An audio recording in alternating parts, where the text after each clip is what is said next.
live. There we are. Hey, everybody. Welcome to our study for this evening. Hey, Thanks Angie. for joining us. Oh, wow. Angie's on. Polly. Paul's on. Polly was first. Polly was first. Pastor Paul was third, it looks like. No, There I don't we know. go. Hey, Pastor Paul, if you're listening, We'll give just everybody teasing you. a moment to sign on. Good to see you. And then we'll go from there. So, good to see everybody. Who's ready to study the Bible? Me. Me. I like to click that. Receive text alerts. I already do that, although I don't know that one went out, so thanks for joining us anyway. Yeah. Let us know you're here. I'm glad to be here. Me. We'll give people a second to sign on.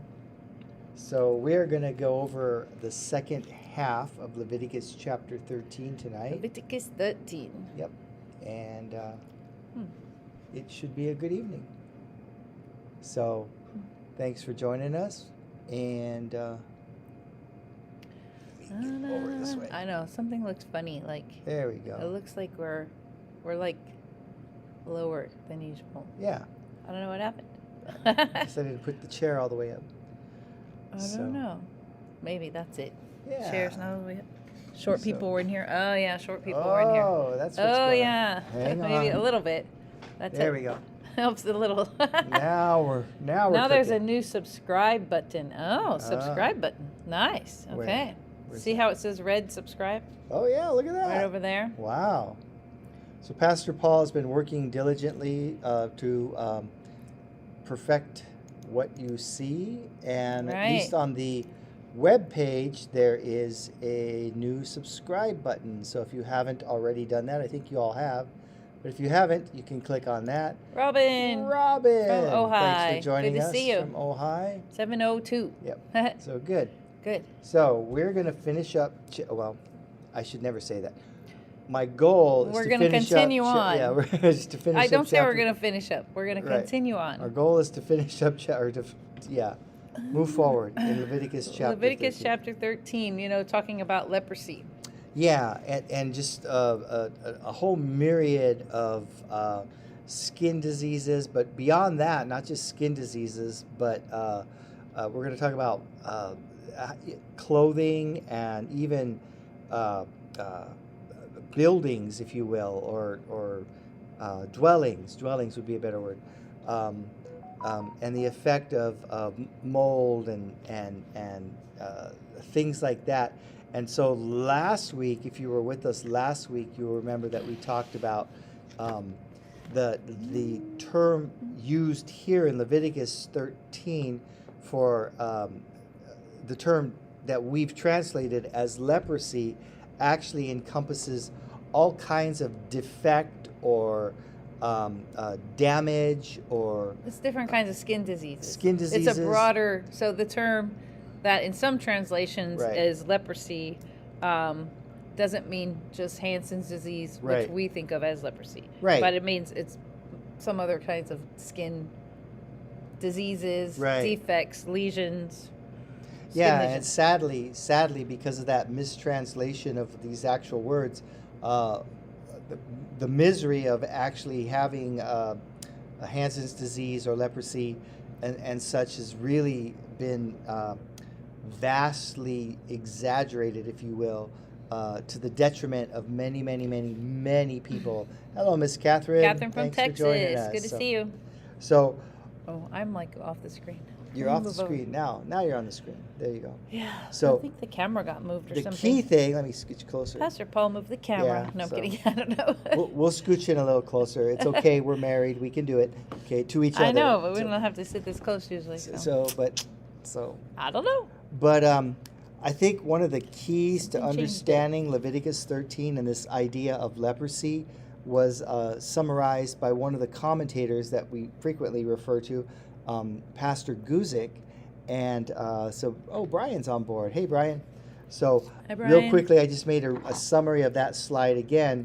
And the key point of understanding this idea of skin diseases or mold or mildew or something that affects clothing in the same way, like being moth-eaten or something like that, is the idea that leprosy in its broader sense that it's used here in the context of this particular passage, is a surprisingly good analogy for sin and how sin creeps up on us. So when an individual has true leprosy or Hansen's disease, it starts off as maybe just a sore that won't heal, or something, or even just a loss of sensation in the fingertips, or something of that nature. So it begins as really as nothing, as something that inconsequential would be a better word for that.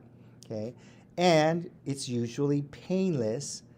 Keeping in mind this analogy for sin, it's usually painless, and in fact, sometimes sin in the beginning stages is actually pleasurable, and it grows slowly. The magnitude or the depravity of sin sometimes grows slowly, and perhaps if I can use the descriptor, pornography is like that. It is a well established fact that individuals who habitually use pornography require greater and greater depravity, if you will, or once that addiction cycle starts, they require like basically harder and harder, more of it, and harder level, and worse types of pornography. And that's exactly like describing leprosy. It starts off perhaps as just a minor irritation or a numbness in the fingertip or something like that, and then an injury occurs, and then it keeps growing, and it keeps spreading throughout the body, but it might take a very, very long time. Okay, so it grows slowly. Sometimes it appears like it gets better. Sometimes people look like they may be healing, and then it comes back. It comes back, and it can be as bad or eventually even worse. It numbs the senses. One cannot feel in the afflicted area. And again, someone who's habitually dwelling in sin, pretty soon that sin does not affect them. There's no remorse, there's no guilt, there's no desire for repentance. It's just, oh well, that's just me. And ultimately, it causes decay and deformity. And oftentimes, history is replete with people who have suffered true leprosy and the severity of the disfigurement and the harm that it causes. And in the same way, sin causes that in our lives. It causes our lives to literally decay and be a shadow of what they ought to be in Christ. So it's a great analogy. Hey, Brian, thanks for joining us. Howdy. So with that background, we're going to keep moving forward. And last week we described a variety of ailments. Right. And so as we're reading this, like Dan was explaining, just like keep that in the back of your mind that oftentimes disease is an analogy for sin in the Bible. So just like keep that in mind as we're talking about the details of the skin lesions that this section's gonna cover. And I like what Dan was saying, like sin spreads like leprosy spreads, and some of these other skin diseases actually also, like fungal diseases and things, they tend to spread. But Wiersbe says, how like sin? And then he quotes James 1:15. Then when desire has conceived, it gives birth to sin, and sin, when it is full grown, brings forth death. There you go. So absolutely. Keep that in mind as we proceed. You know, it's cool. It's like as we're going through this, you know, I know that there are a lot of pastors that they just kind of gloss over this. They like, there's a whole bunch of rules in Leviticus that was applicable to the first or to the Hebrew peoples as they were out in the Exodus. Right. And you know, it's good to read it. You should read it, but they just kind of gloss over it. And I'm so glad that we have the privilege and the opportunity to just really dig deeply, because I don't know about you, but I am getting so much out of this study. And you think, skin disease, really? Yeah. Well, this Yeah. part's really cool just because, like, this next 3 chapters in Leviticus, in Wiersbe's book called Be Holy, his commentary on Leviticus, this Leviticus 13, 14, and 15, the description for those chapters is called the Great Physician. Yeah. So being that we work in the medical field, Right. it's very exciting to us, even though it sounds like gory and icky, That's icky true. stuff, It is kinda gory. skin lesions. Yeah. But that pimple popper thing is very popular that's right gross. now. That's So so gross. just I can't watch that. We don't watch that because we actually have to deal with things like that. So we don't Right. watch it for fun. But there are a lot of people that watch that stuff. So Yeah. just saying. It's So gruesome. good to see you guys. So we're going to pick up tonight's In verse 24. narrative starting in verse 24. Yep. So we had been previously talking about different kinds of blemishes and defects of the skin. Now, Now we're going to talk about boils. No, burns. burns. Yeah, Burns. Burns is next. burns. Yep. Yep. Let me read. We are using NASB there, right? Yes. Okay. So verse 24, chapter 13. Or if the body sustains in its skin a burn by fire, and the raw flesh of the burn becomes a bright spot, reddish white or white, then the priest shall look at it. And if the hair in the bright spot has turned white, and it appears to be deeper than the skin, it is leprosy or skin disease. It has broken out in the burn. Therefore, the priest shall pronounce him unclean. It is an infection of leprosy. Yes, and sadly, we've known several individuals who've suffered severe burns, and the great danger with burns, of course, is always infection. Our skin is an excellent protector most of the time. It wards off infection and all of the myriad of things that are attacking our bodies. But if a individual sustains a burn, then that skin or that area that's burned is compromised, and infection can happen rapidly and devastatingly. And so again, keeping in mind when it says that the individual is unclean, that they're also ceremonially unclean. So they're not allowed to participate in the social activities, temple worship, and other such things. They need to be isolated. And so if the priests, who are the de facto medical arbiters in this case, if they inspect the burn and they see detrimental changes, which could be indicated by a bright red spot or dull white spot, or the hair being damaged, indicating that the burn is deeper than just the very surface of the skin, then they declare it to be quote unquote leprosy, and the person is unclean and therefore isolated. It is an infection, and that's a good choice of words here in the translation. It is an infection of leprosy. And so by having the person unable to participate in social activities, God is actually protecting them from reducing their exposure to other infections. Come on now, we've all just come out of the pandemic, and we all get that. We all learned that. We all learned all that. We can all that theory behind that. This is the first time in society that, for many, many years, that we can actually identify with some of these concepts, because we have actually come out of a period of isolation and heard it. Being concerned about infections that spread. I mean, this is talking about skin disease and those kind of infections, but nonetheless, like you said, pre-COVID, we would all have a harder time even grasping what it's talking here, talking about here. We all get now it. It's like, now unfortunately, we all get it. So let's see, verse. Whoops, wrong page. Verse 26. So yeah, you want to go ahead and read Yep, that? I will. While I find my place.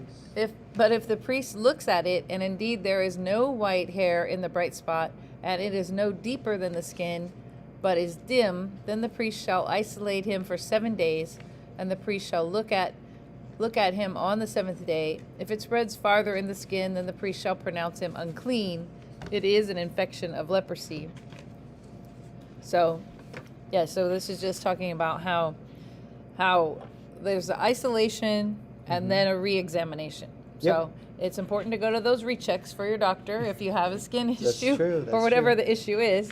That's what I'm always doing in our veterinary practice, is what we're always doing. Like if an animal has an issue, especially actually skin disease is like my least favorite thing to treat. But anyway, it's always complicated and always not very satisfying. Sometimes it's hard to treat the underlying issues in animals and have it be like a super great fun outcome. But nonetheless, I'm always scheduling rechecks is my point. Like every time we're seeing the animal, I'm like, okay, here's our course of action. We document, I measure the lesion, I take pictures of it, I write it all in the chart, and then I say, okay, now we're going to see you again in 2 weeks or 3 weeks, and we're going to pursue this course of action, and then we're going to reevaluate. So that's what keeps recurring here. The priests are the priests, but they're also the physicians for God, to examine the people and, like you said, make sure that the people are getting taken care of and that they're getting better from whatever happened, whatever lesions they had, and also that if it is something that could spread to other people, then that is limited as well, that ability to spread by the way God is setting forth the parameters of how they're supposed to do this. It's really cool, actually. Yeah, and we mentioned it last time, but actually, historically speaking, other cultures, European cultures and such, marveled at the low incidence of communal disease amongst the Hebrew peoples,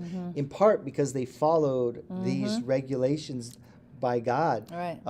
But whereas other communities, even during the infamous reign of Black Death, the bubonic plagues that literally destroyed the vast majority of European cultures, the Jewish communities tended to be more resilient, not because they had better resistance, but because of many of the practices that were described in Leviticus that they followed tended to keep away the spread of the plague through fleas and vermin and things of that nature that affected other cultures that did not follow these hygienic practices.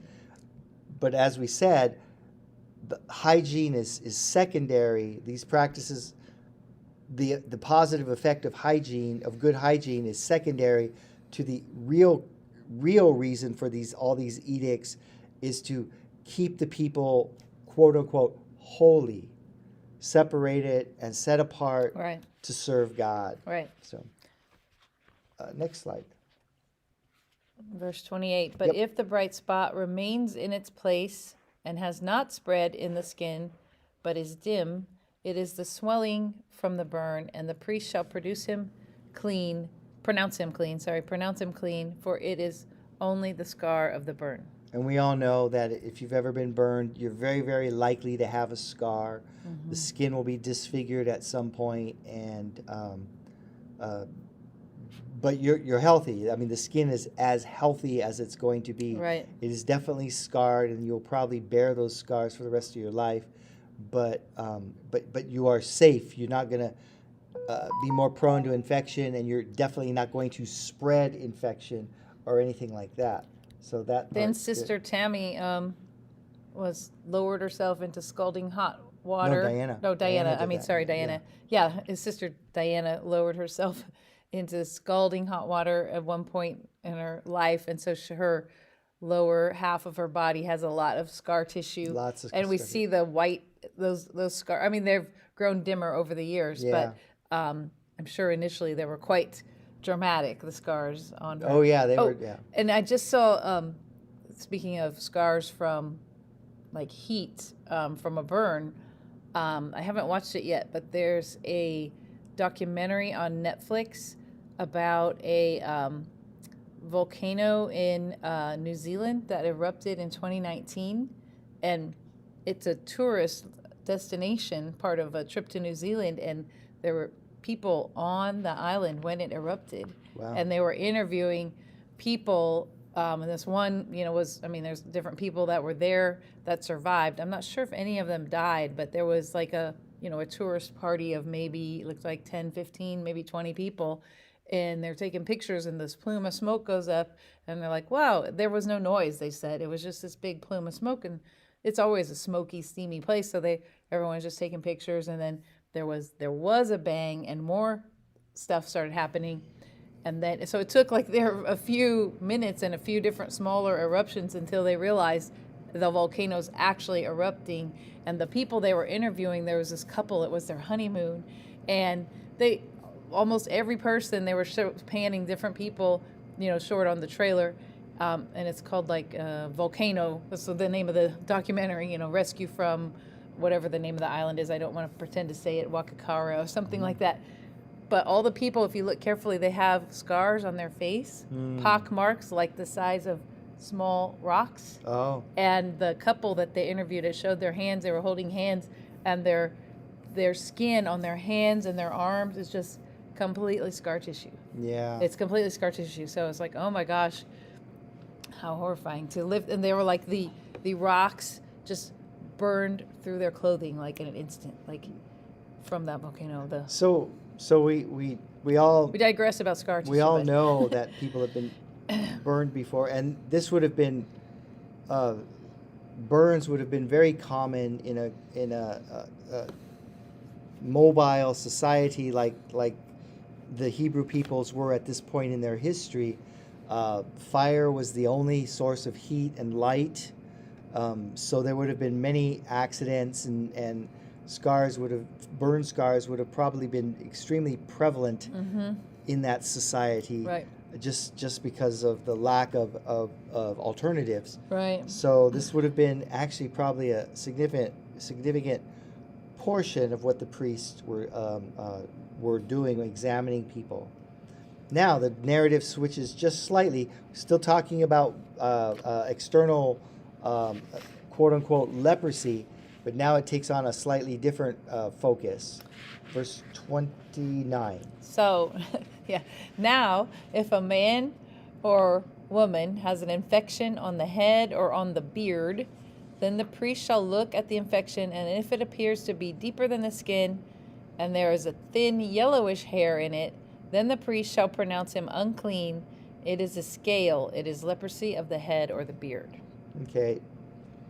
Sometimes people say, well, do these things only apply to men? No, the answer is no.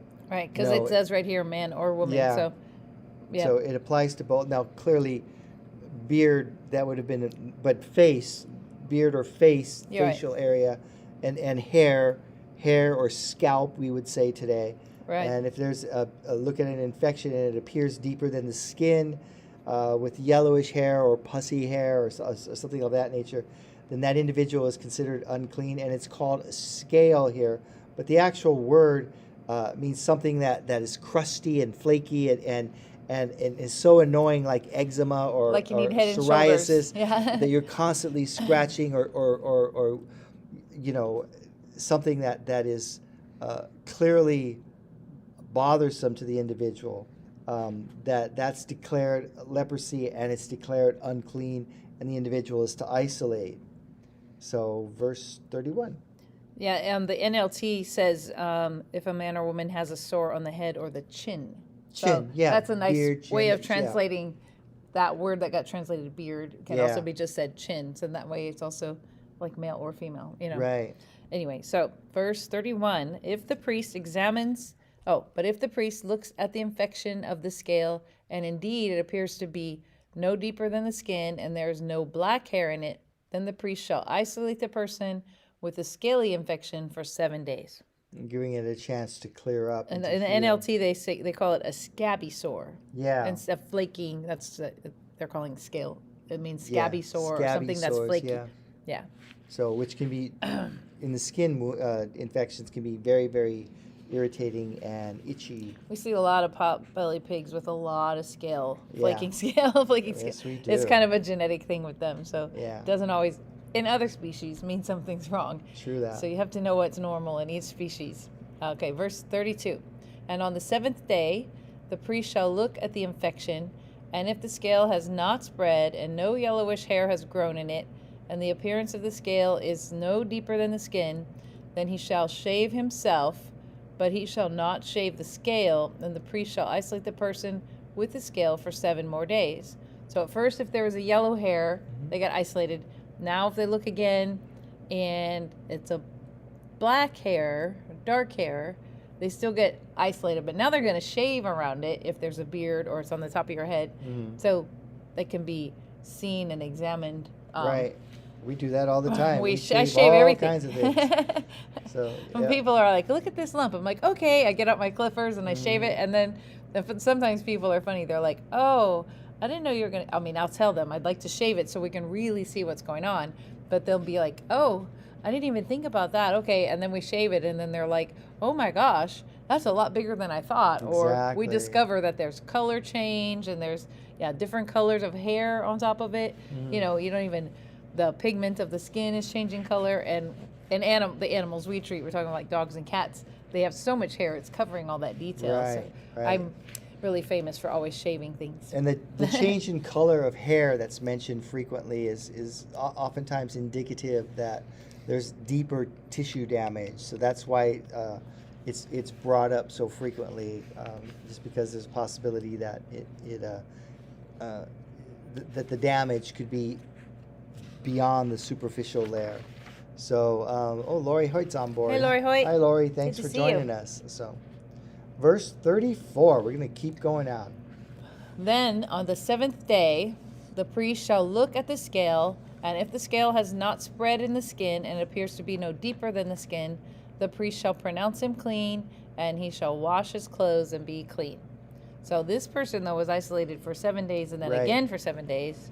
So, but then at the end of that, they're considered clean. They'd be beyond that It's not infectious contagious. stage. It's not spreading. They're not getting worse, and they can wash their clothes and be clean. Right, because there are conditions that are affecting the skin, but they're not in and of themselves contagious. So so that individual wouldn't be isolated from society. They just have to take precautions to clean their clothing and themselves, and then the priest would consider them clean, meaning that they could go ahead and participate in ceremonial and societal events. Okay. Again, what comes to mind is an individual that has an outbreak of psoriasis or something of that nature, which is not contagious, but perhaps noticeable depending where on their body that it resides. 35. But if the scale spreads farther in the skin after his cleansing, so they're still watching him even though he's been pronounced clean. So I find that interesting. But if the scale starts spreading further in the skin after his cleansing, then the priest shall look at him, and if the scale has spread on the skin, the priest need not look for the yellowish hair. He is unclean. So remember, he shaved it at this point. Mm-hmm. So he's still under observation, but allowed to Right. go back into the community. But if it's seen to be spreading, he's unclean, no matter what kind of hair is there. So now think of this in terms of sin. Think of this in terms of how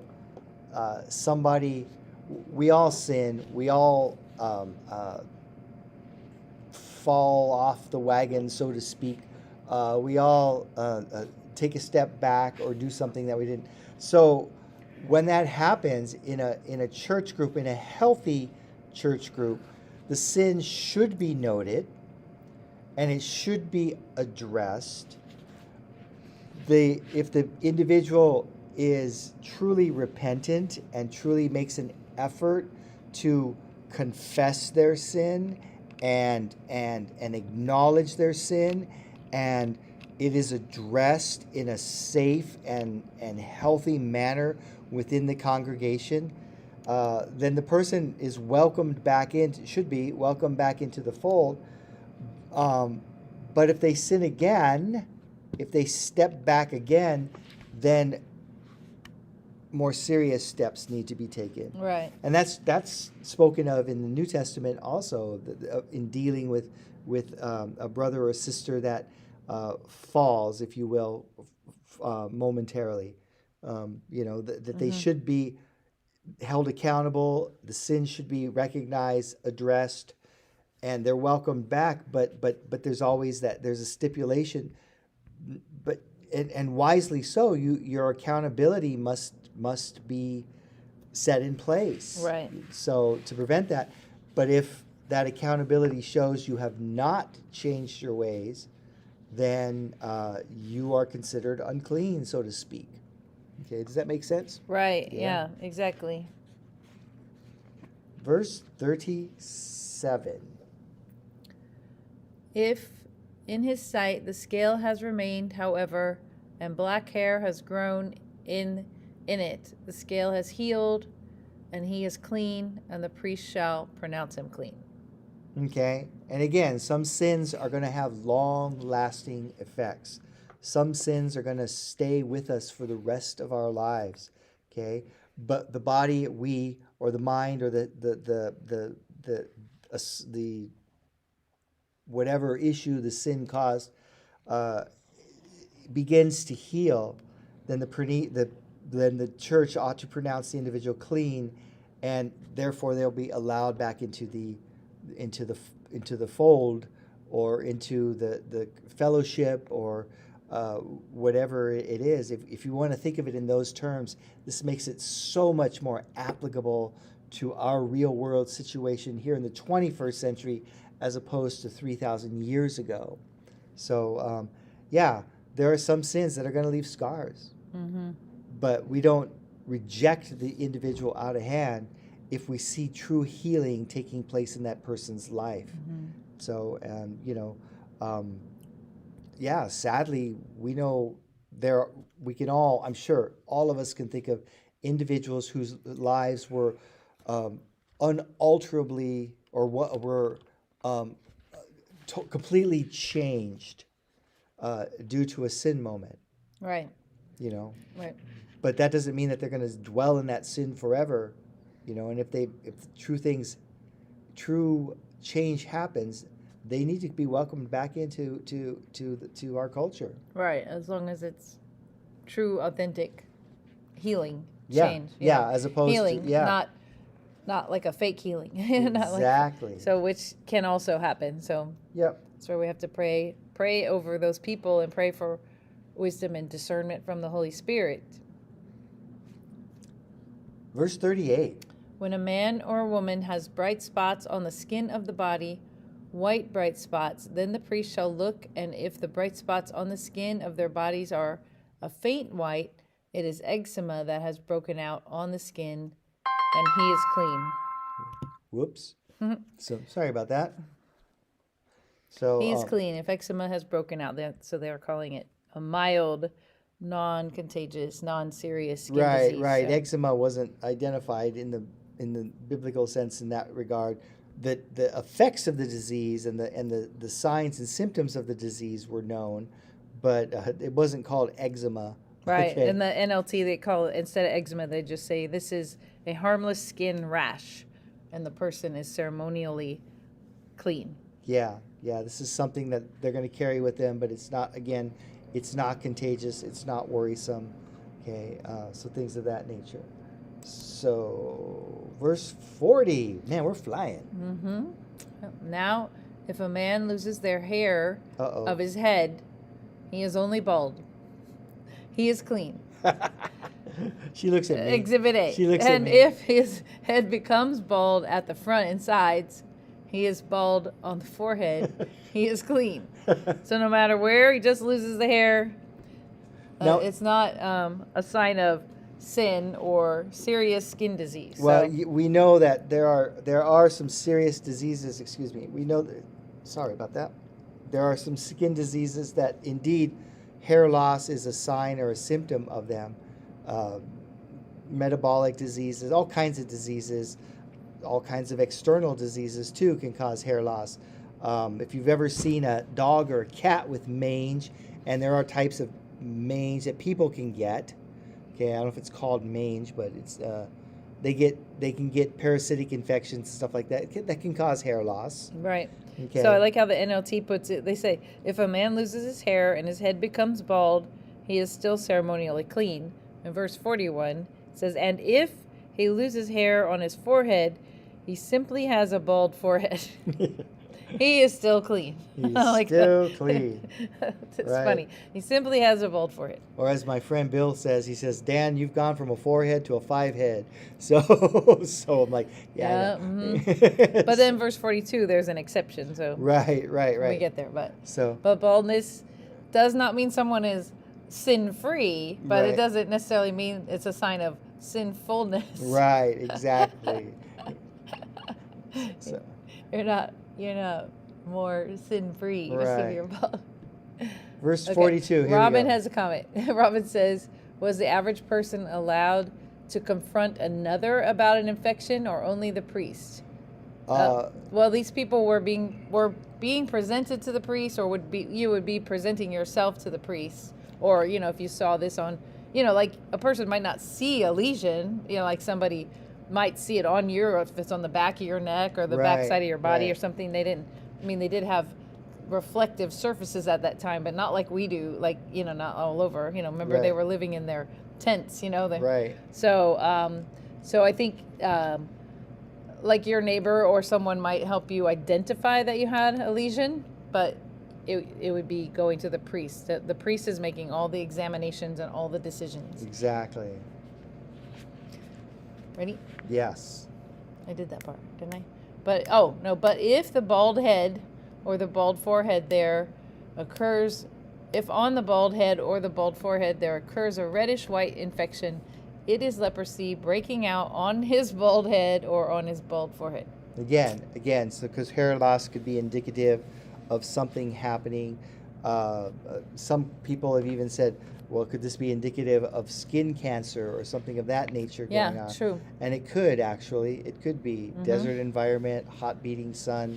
Yeah, it definitely could be something that would need to be checked out. Not because cancer is contagious in that regard, but because the individual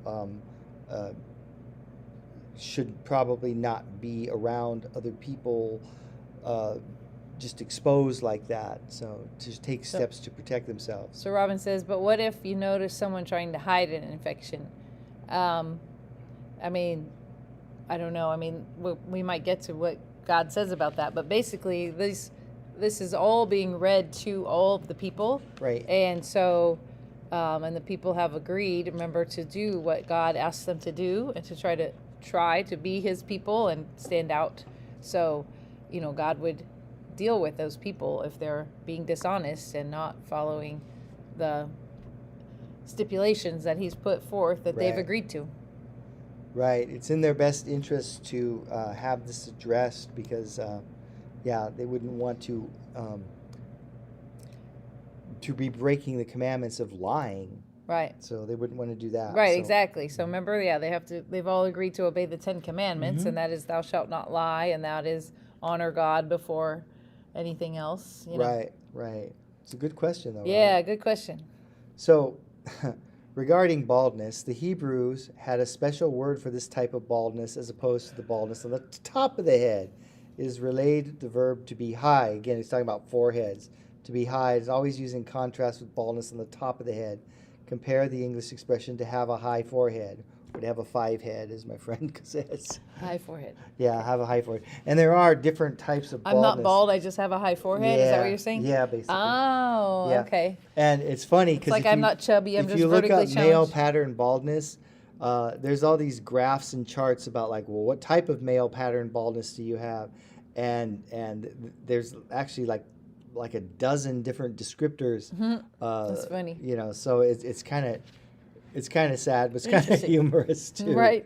That sounds So, funny. Yeah. So anyway, but yeah, but again, baldness can, in fact, be due to to certain diseases and such, but it's mostly genetic. It's genetic and it's hormonally based. Okay, it's well known that excessive testosterone can cause baldness, and it's also known that it's a genetic trait that's passed down. In some cases, it's passed down through the mom, believe it or not, but it's passed down that way. So it makes for some great genetic studies, but yeah, and a huge industry of trying to get men to grow their hair back. So Right. anyway, verse 43. So Carolyn's here, Carolyn Rambo, but she's over on YouTube. So I just said On hi to her. YouTube. Hi, Hey. Carolyn. So, Like I saw a second person join over there. So awesome. glad to see you. You know, you can watch it right where you're at on YouTube. You can, when Absolutely. we're finished, you can, in a few minutes, it'll post, and you could watch the first 20 minutes. So no problem being late. That's kind of cool because you could actually scroll back and watch the beginning. So glad to have you. I'm glad you're here. Yeah. So verse 43, then the priest shall look at him, and if the swelling of the infection is reddish white on his bald head or on his bald forehead, like the appearance of leprosy in the skin of the body, he is a leprous man, he is unclean. The priest must pronounce him unclean. His infection is on his head. Okay, again, seemingly harsh judgment, if you will, but necessary, and again, in a very large, tightly packed community with minimal to no medical care and so on and so forth. So here we go. So verse 45. As for the person who has the leprous infection, his clothes shall be torn, and the hair of his head shall be uncovered, and he shall cover his mustache and call out, unclean, unclean. He shall remain unclean all the days during which he has the infection. He is unclean. He shall live alone. He shall live outside the camp. Again, seemingly very harsh judgment for a person that has an infection. But again, the point behind that is to keep the person isolated so that the infection does not spread. And they're to literally call out unclean, unclean. Right, so others will stay So others away will from avoid them. them. Right. Yeah. So the NLT says a little different. It's interesting. They said those who suffer from serious skin disease must tear their clothing and leave their hair uncombed instead of his head uncovered. I Yeah. thought that's interesting. And they must cover their mouth and call out unclean, unclean. So I just thought it's interesting. So they're, according to the NLT, they leave their hair uncombed. Right. So people could see from a distance that person might have something going on. So Right. And then a couple of interesting comments is that Clark said that the leprous person is required to be as one that mourned for the dead or for some great and public calamity. So this infection, so the tearing of the clothes, the uncovering of the head, the calling out, those were all characteristic signs of mourning amongst the Hebrew people. And so this individual, because they were isolated for the time being from society, there was a bit of a mourning process going on because they were not able to participate in the vital ceremonies that made them who they were. Okay, commentator Peter Contis says the emphasis is not on complete separation, like putting them off on, like we talked about last session, like shipping off the lepers to Molokai in the 1800s on the Hawaiian Islands. The emphasis was not on complete separation from others, since people with this condition were permitted to live with each other, but they had to be away from the rest of the community. Okay, so they were set apart. Okay, but the idea was that they weren't supposed to be just forgotten. Okay, but unfortunately, that's what ended up happening. And by the time Jesus comes on the scene, lepers were actually rather harshly and cruelly mistreated. People would throw rocks at them, and people would drive them away before they could even get close. And so untold suffering occurred because of these what was supposed to be a setting apart to becoming a driving away. Okay, and again, keeping the analogy of sin in mind, we have to be very careful that we don't condone sin in our church family, but perhaps we set standards where the individual that is in sin is set apart until they can come back into the fold. Okay, we don't want to drive them away, but we want to drive them to health. Okay, let's see. Oh, and then I came across this fascinating practice. This fascinating practice that it seems that it was particularly popular or well known in 17th, 18th, and even into the 19th century in Wales and England and Scotland, and by extension into the deep south or the Appalachian area of the United States, which had significant populations of people that came over from Wales and Scotland and even England. Okay, and it's this practice called sin eating. And the idea is that there would be a designated person that would be set apart for each community. And when somebody died, now this is not biblical by any stretch of the imagination, but these people incorporated this into their practices, and that this sin eater would be called when a person died, and then they would eat a meal. Usually on the dead person's chest, it would be bread and perhaps wine, and then that person would be driven out of the community. And the idea is that they would take away the sins of the dead person. So clearly not biblical, but the reason I brought it up was because it was widely practiced in the UK and by extension in the Appalachian and southern regions of the United States. But the point I'm trying to make is that individual would be driven out of the community except when they were needed to do this practice. So it was a weird twisting of isolating somebody. Remember, there was a movie Yeah, there was we a showed. movie We about it. showed. Well, there's a couple movies, Yeah. unfortunately, but there's one that is called "The Last Sin Eater," and we showed that at Movies with a Message a few years ago. We did show that. Yeah, they're like, oh, that's where that idea came from for Yeah. that movie. Very interesting. It was an interesting movie. Only gets 21% on Rotten Tomatoes, but it was an interesting Well, it's a Christian movie, so it's not going to get very good on 89% of people, Google users, liked it. So Right. interesting. Very interesting. So verse 47. So now we move away from skin disease per se, and we move into leprosy, quote unquote, leprosy in garments, okay, or rot or just damage to garments, and what to do about that. Okay, you want to read that, Doc? Sure. Okay.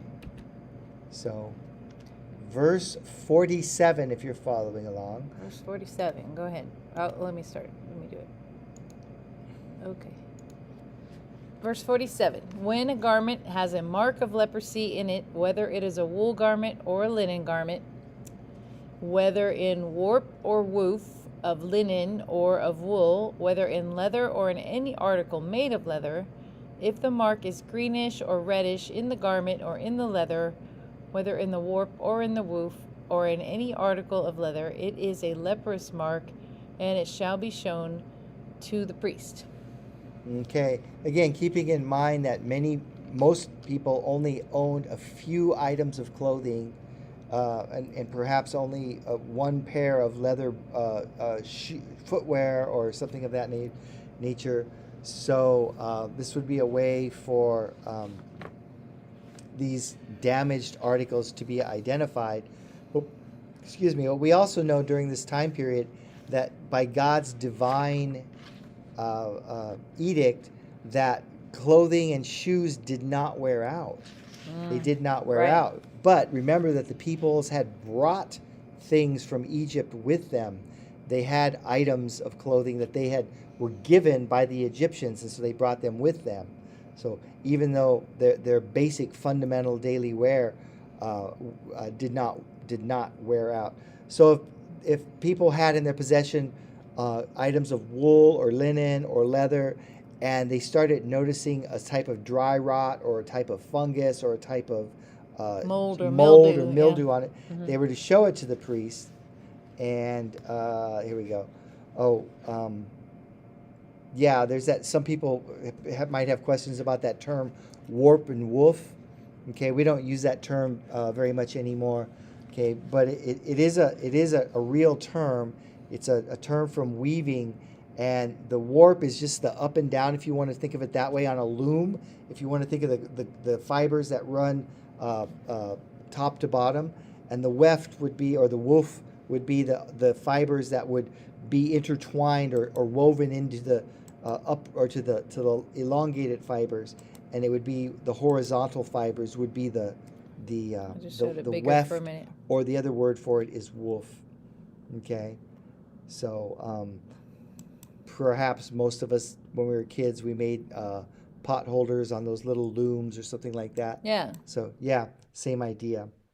Just get that out of the way. So 50. Verse 50. Then the priest shall look at the mark and shall quarantine the article with the mark for 7 days. He shall then look at the mark on the 7th day. If the mark has spread in the garment, whether in the warp or in the woof or in the leather, whatever the purpose for which the leather is used, the mark is a leprous malignancy and is unclean. Again, this way, because, and that's an important phrase, whatever purpose the leather would be used for, bridles, satchel straps, carrying bags, things of that nature. Now we know that the shoes of the Hebrews didn't wear out, and we know that their basic clothing didn't wear out, but their articles could and would wear out. Okay, and so they call it a malignant leprosy, but it's a mold or a fungus that was going to be spread through the object, which by association, if it's all thrown in the same space, or if it's a leather with a fungus or something like that, and it's used as a bridle or a saddle or a hitch on a oxen or something of that nature, could very well infect the animal. So that's why such care and attention to detail would be paid to leather objects and woven objects that would be used for other purposes, basketry and things of that nature. Verse 52. So he shall burn the garment, whether it is the warp or the woof, in wool or in linen, or any article of leather in which the mark occurs, for it is a leprous malignancy, or serious mildew, is what the NLT says. It shall be burned in the fire. Right. Now, so most of you know that Gay and I, we live in a mobile home, and in a mobile home park, and it's true of everywhere, but black mold is like the bane of mobile home parks, and it seems like it spreads from unit to unit. So, or actually, it can spread from any unit, like think of condo complexes or something of that nature. And so much attention is paid to black mold and things of that nature that can just truly spread and just wreak havoc on a dwelling place or some type of living accommodations. And in this case, it would be tents and supply tents that had leather items or garments and woolen or woven garments too. Verse 53. But if the priest looks, and indeed the mark has not spread in the garment, either in the warp or in the woof or in any article of leather, then the priest shall order them to wash the thing in which the mark occurs, and he shall quarantine it for 7 more days. Okay, 'cause sometimes it's not mold. Sometimes it's just a defect or something of that nature. But precautions would need to be taken. Verse 55. After the article with the mark has been washed, the priest shall again look, and if the mark has not changed its appearance, even if the mark has not spread, it is unclean. You shall burn it in the fire, whether an eating away has produced barrenness on the back or on the front of it. Okay. So again, if it's something that doesn't come clean after a washing, it's probably gotten down into the fibers or into the layers of the leather, and there ain't no coming back from that. So it's to be burned. Mhm. Okay, verse 56. But if the priest looks, and indeed the mark has faded after it has been washed, then he shall tear it out of the garment, or out of the leather, and whether from the warp or the woof. Yet if it appears again in the garment, whether in the warp or the woof, or in any article of leather, it is an outbreak. The article with the mark shall be burned in the fire. Right, and we should be thinking when we read this, we should be thinking of the admonition in the New Testament about new about patching wineskins and things of that nature. Articles of leather were expensive. They were hard to produce. They were rather valuable, and so if possible, you could patch them. Why would you patch them? Well, because either they wore out or perhaps they were damaged by mold or mildew, and So that part had to be cut out, and then a Mhm. new part had to be put back in. Yeah. Mm-hmm. So, and I mean, I've done that with some of my fishing gear and stuff like that. I really like it. So I'll patch the leather bottoms on some of my satchels and things of that nature, rather than just throw them all out. Well, that because I'm cheap too. But anyway, so. Verse 58, but the garment, whether the warp or the woof, or any article of leather from which the mark has disappeared when you washed it, shall then be washed a second time and will be clean. So if it faded, then the priest would wash it again and be considered clean. There you go.